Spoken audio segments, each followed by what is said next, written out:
You've heard it before, that flinch. Someone plays back a video and your own voice comes out of the speaker.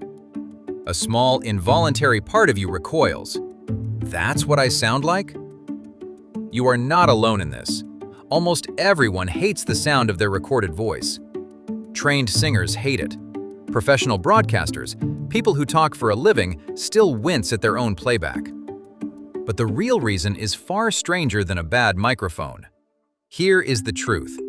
The voice you have heard your entire life, the voice inside your head, the one you think of as yours, does not exist.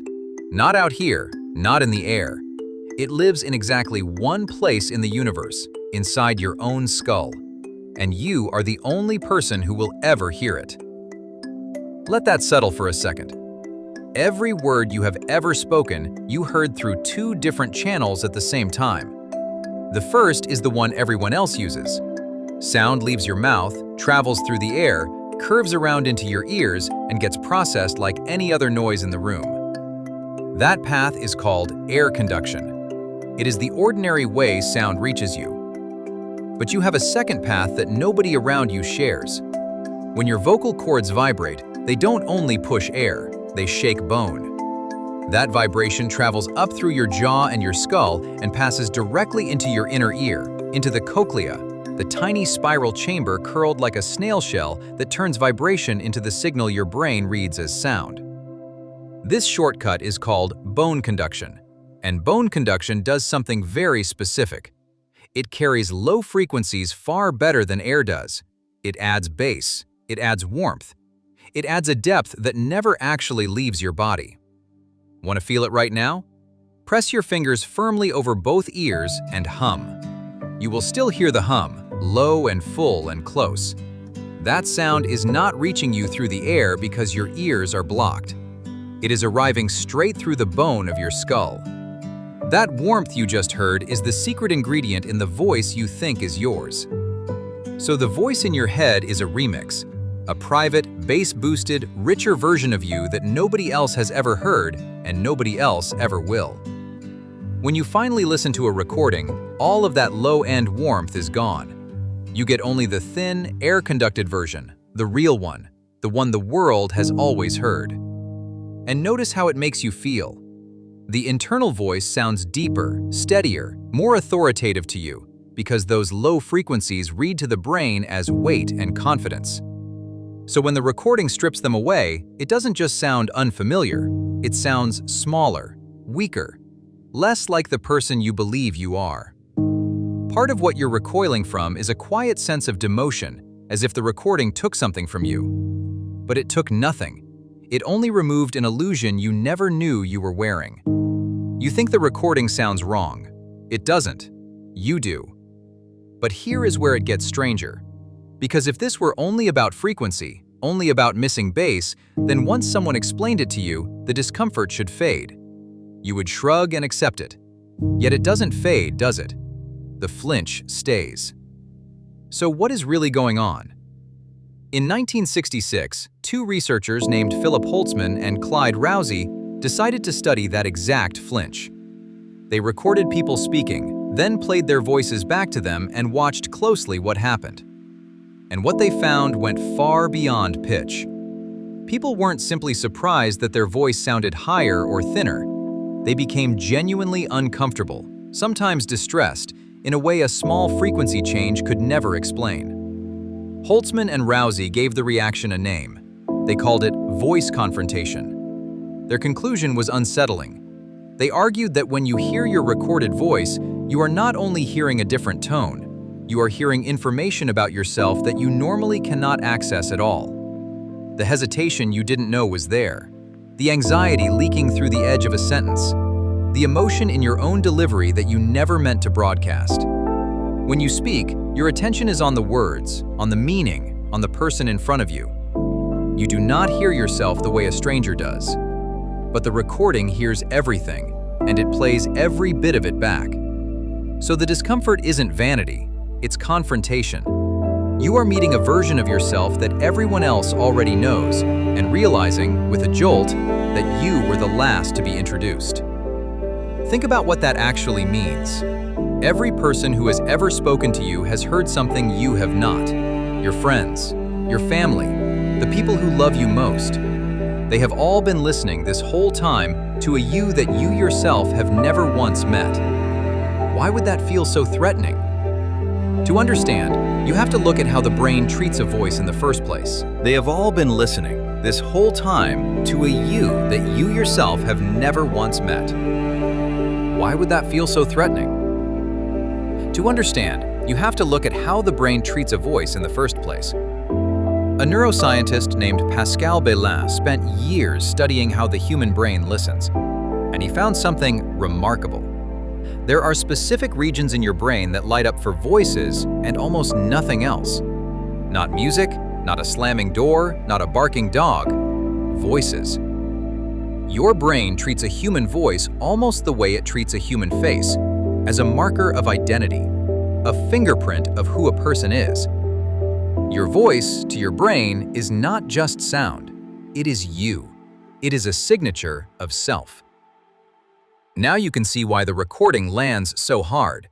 When you hear your external voice, your brain tries to match it against the identity it has stored your entire life, and it doesn't fit. It is like glancing into a mirror and seeing a face that is almost, but not quite your own.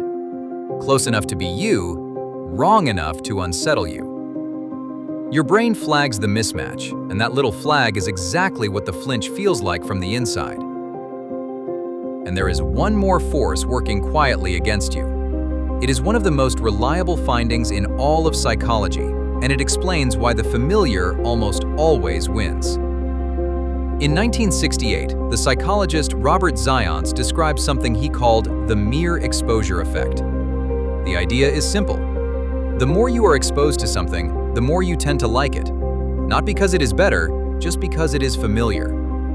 Songs you have heard many times, faces you pass every day, words in your own language. Familiarity quietly turns into preference without you ever deciding it should. Now count the exposures. The voice inside your head, the warm, bass-heavy internal one, you have heard it for every waking hour of your entire life. Tens of thousands of hours. It is the single most familiar sound you own. And your recorded voice? You have heard it a handful of times, and nearly every time it startled you. So the contest was never fair. One voice has decades of familiarity behind it. The other is a near stranger who shows up unannounced. Of course your brain prefers the one it knows by heart. Of course the other one feels wrong. It was always going to. Here is the twist most people never reach. The voice you love, the internal one, is the fake. It is a private illusion built by your own bones, an audio track playing for an audience of exactly one person. The voice you can't stand, the recorded one, is the true one. It is the only version that exists in the shared world, the only version anyone else has ever been able to hear, or know, or love. You have spent your whole life defending the wrong voice. And there is something almost lonely hidden in that. For nearly all of human history, this problem simply did not exist. Your ancestors lived and died without ever once hearing themselves the way others did. There was no playback, no recording. A person could speak for 80 years and never meet their own outer voice a single time. The self inside the skull and the self out in the world stayed separate forever, and no one ever noticed the gap because no one ever could. That changed shockingly recently. When Thomas Edison first captured a human voice on a recording, it was one of the strangest moments in the whole human story. For the first time, a person could stand still and listen to themselves as an outsider. People described hearing early recordings of their own voices and refusing to believe it was them. That reaction was not silly. It was the sound of an ancient brain colliding with a brand new mirror. And you do not have the luxury your ancestors had. You are part of the first few generations in the entire human story to be confronted, constantly, with your outer voice. Voice notes, videos, recorded meetings, the greeting on your own phone. You carry a mirror in your pocket that reflects sound instead of light, and it shows you a self you were never biologically built to see. So the flinch you feel is not weakness, it is ancient. It is the sound of a brain designed for a world without recordings, suddenly forced to hear the plain truth about itself. But maybe the flinch is also an invitation, because the stranger in the speaker is not a distortion of you. It is not a worse you. It is simply you, seen from the outside, the way you have always appeared to everyone who has ever cared about you. That warmer version you cling to, the one humming inside your head, is real to you and beautiful to you. But you are the only one who will ever hear it. The recorded voice is the one that has been out in the world all along, laughing at jokes, comforting friends, telling people you love them, carrying every word you ever meant. That is the voice that actually touched other lives. Doesn't it deserve a little more grace than a flinch? So the next time it happens, the video, the voicemail, the sudden sound of yourself, try to hear it differently. That is not the recording being wrong. That is not a broken microphone. That is you, finally hearing yourself the way the whole world always has.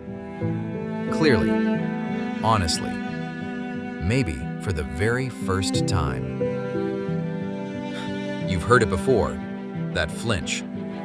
Now you know it was never rejection at all. It was a reunion with the one voice that was truly yours the entire time.